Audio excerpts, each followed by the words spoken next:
어떤 이유로 조금 떠 있다든지 혹은 심하면 이렇게 살짝 뒤집어지기도 하는 이제 이 현상을 안검외반이라고 합니다. 어떤 수술도 부작용이 없는 수술은 없습니다. 다만 이제 우리가 이런 현상이 왜 생기고 이런 부작용을 막으려면 어떤 식으로 할 수 있는지에 대해서 알 수 있다면 수술을 선택하는데 조금 더 도움이 되겠죠.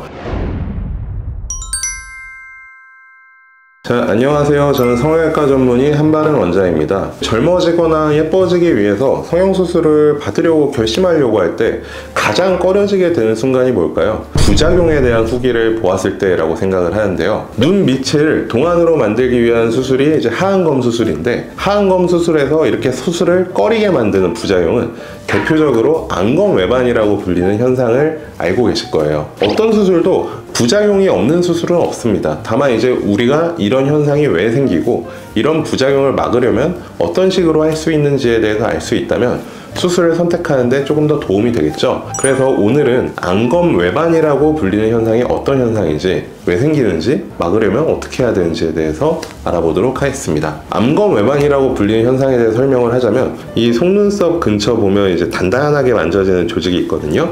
이걸 눈꺼풀 판이라고 하는데, 이 눈꺼풀 판이 안구에 딱 밀착해서 딱 접촉해서 붙어 있어야 되는데 어떤 이유로 조금 떠 있다든지 혹은 심하면 이렇게 살짝 뒤집어지기도 하는 이제 이 현상을 안검외반이라고 합니다. 안검외반이 생겨서 떠버리거나 뒤집어지면 이 눈꺼풀이 속에서 안구랑 맞닿아 있는 곳이 있거든요.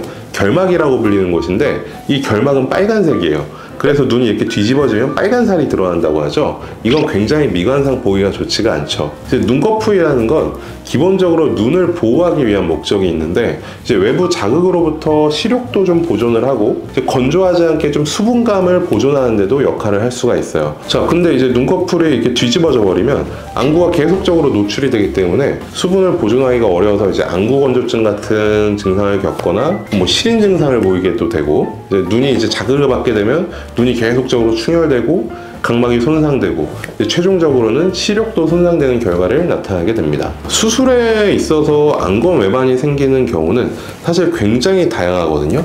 딱 한 가지라고 꼬집어서 이야기하는 게 굉장히 힘든데, 이제 개인적으로 안검외반이 생기는 가장 중요한 원인 중에 한 가지는 수술 과정에서 과도한 피부 절제라고 생각을 합니다. 하안검 수술을 하게 되면 눈 안쪽에 있는 피부들을 재배치를 하고 피부를 쫙 당겨줬을 때 이제 잔주름이 살짝 없어질 정도 그런 피부를 조금 제거하는 과정이 있는데, 눈 밑에 잔주름을 필요 이상으로 없애기 위해서 피부를 많이 절제해버리면 이 피부가 늘어나서 처음엔 봉합이 되지만 다시 원래 있던 자리로 이렇게 돌아가려는 힘을 받게 되거든요. 우리가 원래 하안검 쪽은 중력으로 원래도 아래로 힘이 작용하고 있는데, 이게 이제 피부도 아랫방향으로 당겨지게 되면 눈꺼풀이 살짝 떠버리거나 혹은 뒤집어질 수가 있겠죠. 또 한 가지 원인은 이제 수술하는 사람의 이제 숙련도를 둘 수가 있겠는데요. 사실 이제 컨디션이나 어떤 이제 숙련도 문제로 같은 수술을 하더라도 의사에 따라서 깔끔하게 끝나기도 하지만 이제 그렇지 않은 경우도 있거든요. 근데 또 이제 수술 중에 환자의 어떤 문제로 인해서 뭐 출혈이 좀 있었다든지 혹은 눈밑 지방 재배치를 했을 때 지혈을 좀 과도하게 해서 눈 안쪽의 구조들이 계속적으로 손상되는 상황이 있는데, 이런 과정들이 사실 회복 과정에서 눈 안쪽을 굉장히 단단하게 뭉치게 만들어 주거든요. 안에서 이렇게 뭉치게 되면 바깥쪽은 그 힘이 딱 작용을 하기 때문에 또 뒤집어질 수가 있는 거죠. 자, 마지막으로는 이제 수술 방리하고 나서 고정 과정을 들 수가 있겠는데요. 우리가 이제 자동차에서 엔진에 있는 어떤 한 부품을 고친다라고 했을 때 먼저 일단 본네트 열고 주변 기계들 좀 분리하고 문제 있는 부품 딱 교체하거나 고치고 다시 원래대로 조립하잖아요. 수술도 거의 마찬가지 과정인데, 눈 밑에 이제 지방이나 고랑들 뭐 이런 주름들을 잘 개선해 놓고 원래 있던 자리로 다시 돌려주는 여러 가지 수술적인 기법을 사용을 해야 돼요. 근데 뭐 대표적으로는 외양각 고정 수술을 들 수가 있겠죠. 이런 처치를 하지 않는다면, 특히나 이제 탄력이 적은 눈에서는 원래대로 조립을 해놓지 않았을 경우에는 분리된 상태니까 중력으로 인해서 쭉 떨어지고 다시 뒤집어질 수 있는 가능성이 조금 커진다, 이렇게 볼 수 있습니다. 자, 사실 앞에서 이제 수술로 인해 발생하는 안검외반이 생길 수 있는 원인을 말씀을 드렸는데, 사실 가장 중요한 건 수술 받는 분 자체의 눈밑 조직의 탄력도라고 할 수가 있어요. 탄력이 떨어지고 늘어지고 조직이 굉장히 약하고 흐물거리면 수술을 잘못하지 않아도 외반이 생길 가능성이 그냥 높아집니다. 그래서 이제 눈 밑을 상담할 때 눈꺼풀을 살짝 뒤집어 보거나 당겨보는 진찰들을 의사들이 하는데, 사실 이게 어떻게 보면 굉장히 중요한 검사라고 볼 수가 있습니다. 눈 밑의 탄력도를 판단을 하고 그것 때문에 수술 방법 자체를 조정하기도 하는 거죠. 또 이전에 이제 뭐 한 10년, 5년, 10년 전에 눈밑지방 재배치 수술을 받았다든지, 아니면 뭐 하안검 수술을 받았는데 또 해야 되는 상황이 됐었다든지, 이런 분들 중에 유독 이제 눈밑이 굉장히 단단하게 만져지는 분들이 있거든요.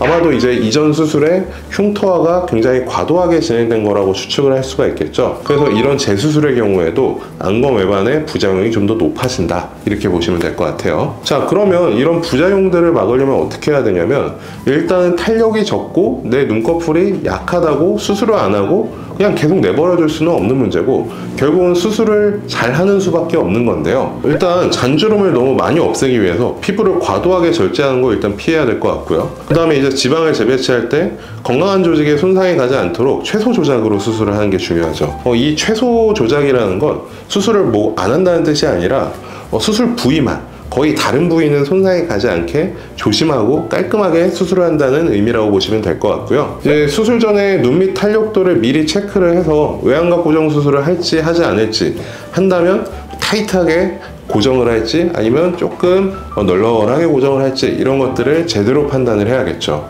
이미 이제 안검 외반이 생긴 눈이라면 일단 원인을 파악을 하고 해결을 할 수 있습니다. 다만 이제 뭐 피부를 과도하게 절제한 게 문제라면 눈 밑에 이제 피부 이식을 하기도 하고요. 탄력이 적어서 이게 뒤집어졌다면 일단은 뭐 외양각 고정 수술을 이렇게 타이트하게 고정을 해서 안검 외반을 해결을 하기도 하고, 눈 밑에 단단하게 뭐 뭉친 흉터 같은 것들이 있다면 이런 것들을 풀어주는 것도 방법이 될 수가 있는데, 사실 안검 외반 현상을 일으키는 원인이 너무 다양하기 때문에 수술 전에 이런 것들을 다 예측하고 이런 것만 해결하면 됩니다, 이렇게 말씀을 드리긴 좀 어렵습니다. 그래서 이제 직접적으로 수술을 통해서 다시 들어가서 상태를 확인하고 여러 가지 방법들을 통해서 개선을 한다 라고 보시면 될 것 같습니다. 오늘은 안검 외반이 생기는 원인과 막으려면 어떻게 해야 되는지에 대해서 알아보는 시간을 가져보았고요. 다음번에도 더 좋은 정보로 찾아뵙도록 하겠습니다. 혹시라도 궁금하신 점이 있으시다면 댓글로 남겨주시면 제가 직접 답을 드리도록 하겠습니다. 감사합니다.